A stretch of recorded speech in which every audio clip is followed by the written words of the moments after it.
Got vision and destiny. Add elemental, that's chemistry. All those heroes, that's infinity. It's endgame. Peoples, welcome to the deck profile for my split first place, first tournament back to Yu-Gi-Oh! Competitive play.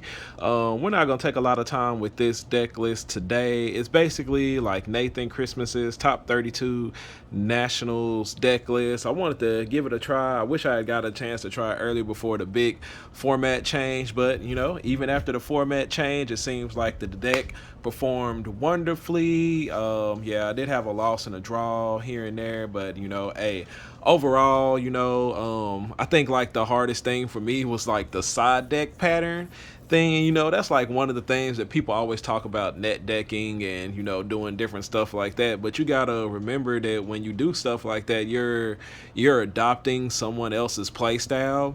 And I could probably say like the toughest thing for me was like side decking with this deck, because yeah, it's just like some of the side deck choices, like when I was going second, I don't know, for some reason I guess it just didn't seem all that powerful. One thing I did realized though was the importance of the Ghost Reaper Winter Cherries card. Like I really missed that card because there were some games like I definitely could have won a whole lot easier had I had that card in my side deck. So that's probably going to be implemented into my future side decks playing with heroes here. That card is really good. Like if they do continue to special summon, you know, you're gaining plenty of life points, and you know, if they stop, you know, it just puts an end to their turn. So you know, those game threes and such, that's actually feels like a pretty good crucial card to have. So yeah, overall, like I said, the deck performed well. I was able to, you know, split first place with somebody after what, 4, 5, 6, 7 rounds, and yeah, it just went well. So let's go ahead and jump into the deck profile. I didn't have all the cards in order to finish his complete list, so I had to substitute a couple cards. One of them was the Ghost Reapers. I actually replaced it with Ghost Bell, which turned out to be horrible. I don't think I ended up using it all game, but I was expecting like some Unchained Labyrinth stuff, because I had heard, or basically like Labyrinth just like in general. So yeah, I said, other than that, the deck list didn't change much at all. 3 Stratos, 1 Liquid, 1 Shadow Mist, 1 Neos. Like one Shadow Mist has kind of become a thing that we're like every hero player is kind of switching to.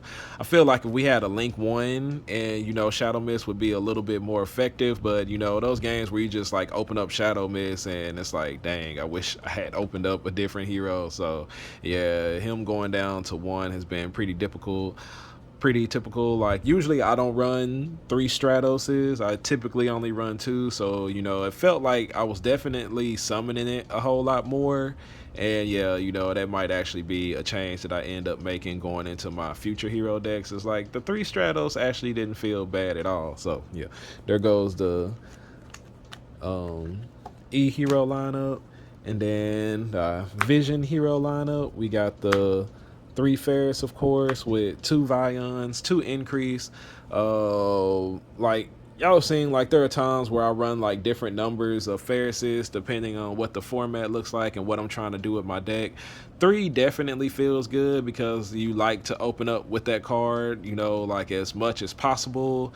And you know, the only thing like the Increase, and I felt like there were so many multiple games where I just drew Increase, and you know, it was still good that I had another one in deck, but at the same time I was like thinking to myself, like if I wasn't playing the second one, would I have still drawn this Increase? And I think like the one time it didn't really matter like all that much was when I drew it with Mass Change, and basically like my game 2, I'm going first after having lost my first one to Mana Dome. It was basically like summon Increase, set back row, and you know, I'm pretty sure my opponent knows that it's Mass Change. And I also had Droll as a hand trap, so you know, it actually ended up being enough. But you know, as for the 2 Increase, I feel like, you know, if you play 45 cards, like it might not be needed. I feel like, you know, in the Nationals, you know, where you're going to play like 12 rounds, maybe even like a regional. If you have large regionals, it might be more important to play 2 Increase before a local level,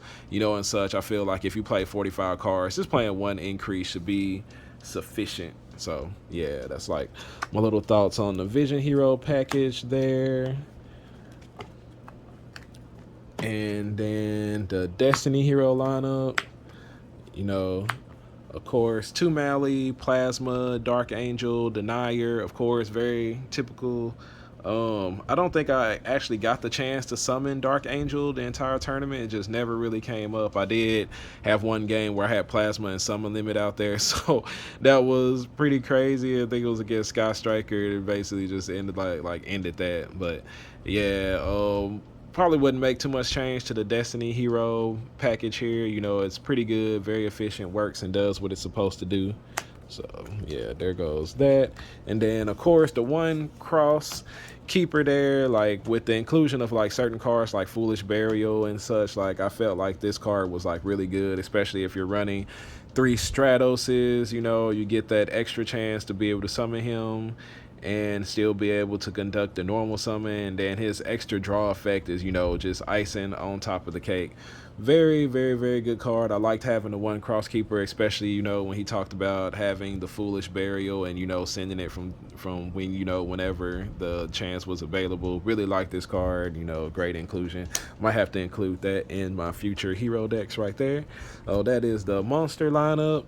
Then the spells, of course, 3 Fusion Destiny, 3 A Hero Lives, 3 Book of Moons. This card was like pretty clutch in the Pearly matchups, because like most of the time they were setting that trap, and I would let them, you know, get their 1 or 2 draws during the standby phase off of the other monster. Then when they flip up the trap to try to change him into Nor, you chain the Book of Moon and flip it down, and yeah, you prevent them bringing out, you know, basically a monster that might be unaffected by, you know, other card effects, and you prevent them from drawing like another 2 cards. So yeah, definitely like the Book of Moons off inside of there.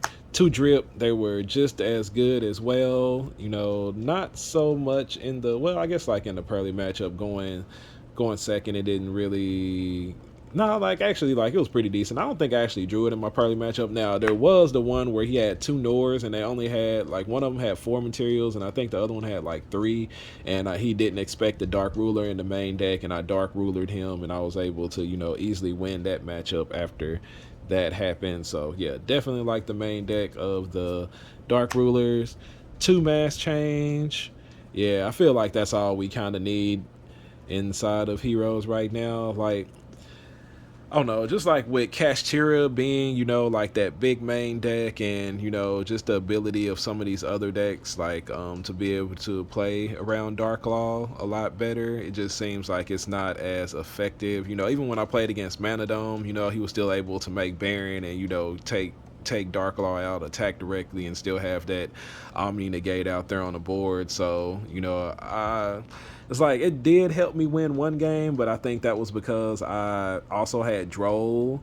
So yeah, Dark Law is just, you know, he's really, really good, but, you know, he's just like really outshined by a Rise Heart, who actually has the ability to also protect himself at the same time. And yeah, and they basically just like inherently special summon him. But, you know, being able to search it is still really good. It's really going to be effective against, you know, a lot of decks. And yeah, I just don't think that 3 of them is needed.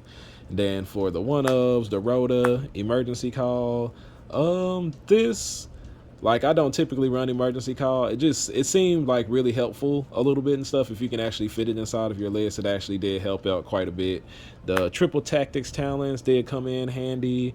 The Foolish Burial came in handy. Yeah, just like all of these, you know, there was at some point during the tournament in my plays and stuff where it was, you know, it had a little bit of shine. So yeah, definitely like the feel of this deck. Like I said, I was very surprised that I was able to do so well with it, with the, you know, changes in the format and the advancement of, you know, other decks and the support that new decks got and everything. But yeah, so that, and then of course the trap lineup, 2 rivalries, and there's 2 summon limits and favorite contact. This is supposed to be goals and match. I didn't have goals and matches, so I used summon limit. It felt like it worked just as effective. I think like the only matchup I was thinking that it wouldn't be so good against was if I played against Labyrinth. but you know, I didn't play against any labyrinth, so it just felt like every matchup that I drew it in, it was like really useful. And you know, for those of y'all who, you know, might not think that goes in match, you know, is all that good, you know, maybe going into this format. I haven't observed all the decks going into this format, but summon limit seems pretty good against most decks, and you know, even against labyrinth now, because they're using the Unchained engine, it might, you know, still, it might be even better. So yeah, definitely liked having the summon limits off in there, liked having the floodgates. You know, people complain about our floodgates in Dark Law, DPE, Plasma, Dark Angel, and then we just add even more floodgates to it to just make them even madder. So yeah, that is the main deck. I do believe that is 45 cards. And then we got the extra deck, of course, Infernal Rage, Sunrise with our boy Big Chill, Wake Up, and the Shining Neos Wingman, the card that everybody, you know, is beginning to hate. Very powerful stuff here. You know, unfortunately, we didn't see any heroes at Worlds because they banned this card, because this guy's like super strong. This guy's really, really good. And, you know, I feel like once Kashtira is gone, you know, he becomes even a little bit more powerful, because it was one of the few decks that's actually able to banish him and get him off the board. So yeah, this card is like clutch as always, crazy. And you know, like I think like one thing that we didn't think about, you know, like, or maybe people have thought about it but mention it, but it's like this guy right here, like typically like in a, before this one came out, you know, you might get like 1 or 2 attacks off in there, because typically, you know, after Sunrise you're going into Wake Up, so he's like the only fusion monster that you're using for the special summon of him. But now that we have this also, it's like you get a extra fusion, so it's like an extra attack with the Wake Up your elemental hero. So yeah, loving that extra attack. Gotta get them all off in there. Destiny hero, just one Phoenix Enforcer. You know, I'm more like a big fan of, you know, Dangerous. I still like that card. It comes in handy for me so much. And yeah, so there's that. And then like one other thing, what was it, like typically like in larger tournaments and stuff, I also play Dystopia. But you know, with the way our extra deck space is and stuff now, it might actually be better for me to switch over to Ghost Reaper and Arena Cherries instead of, you know, running Dystopia. You know, save myself extra deck space, and then also give myself a chance to win games going second when we're like going into time and stuff. So yeah. Then the mass heroes, of course, 2 Dark Law, 1 Blast. I was kind of thinking about trying to get Acid off inside of there, because you know there's some really strong, powerful back row decks this format, and yeah, but this was typical, very good things. 2 Wonder Drivers, 2 Cross Crusader, and then of course Inferno Devicer. I really like having 2 Wonder Drivers, because you know when we're going through our first initial combo, you use one, and then you know if they break that board, or you know something happens to it, or you get rid of it for Dark Angel, I like to have a second one off in there, you know, for just in case. And yeah, that's the typical lineup for that. Babushka, I actually never had the chance to use it, and I actually like had the game against Pearly where I should have used it, but I think I decided not to do it. Or yeah, I'll have to go back and look at it. I think I might have got my Pearly duels on camera, but yeah, we'll go ahead and look back at that. But I was trying to remember if I had the chance to bring it out or not, and I just never really used it. But yep, that's the extra deck, the main deck, and then of course the side deck. I didn't have the Ghost Reapers and Winter Cherry, so I used 3 Ghost Bells instead. That card just didn't do much of anything at all in my matchups. 3 Drolls. The Drolls were very effective whenever I had them. Probably should be main deck this format, you know. And then he had a bunch of 1-ofs inside of the side deck, which I thought, like, you know, Call Bob the Grave in the side deck was kind of strange, but I guess maybe you don't want it all the time. And also, like, the 3rd mass change, you know, and the Droplet was very, very effective. I'm trying to remember if I sided in Thrust any games. I did, and I think I actually, like, used it to search out... I think I searched out Foolish Burial with it one game, but yeah, it was pretty crazy. The side deck was, you know, pretty efficient. I think like the only thing I would really probably change about this is the 3rd mass change. Like it just never really felt like I just needed mass change like that. And then of course 3 evenly matched, and then, you know, what was supposed to be the 3rd goes in, along with the 3rd rivalry. You know, very effective, especially like when you're going first, you know, floodgates, win games.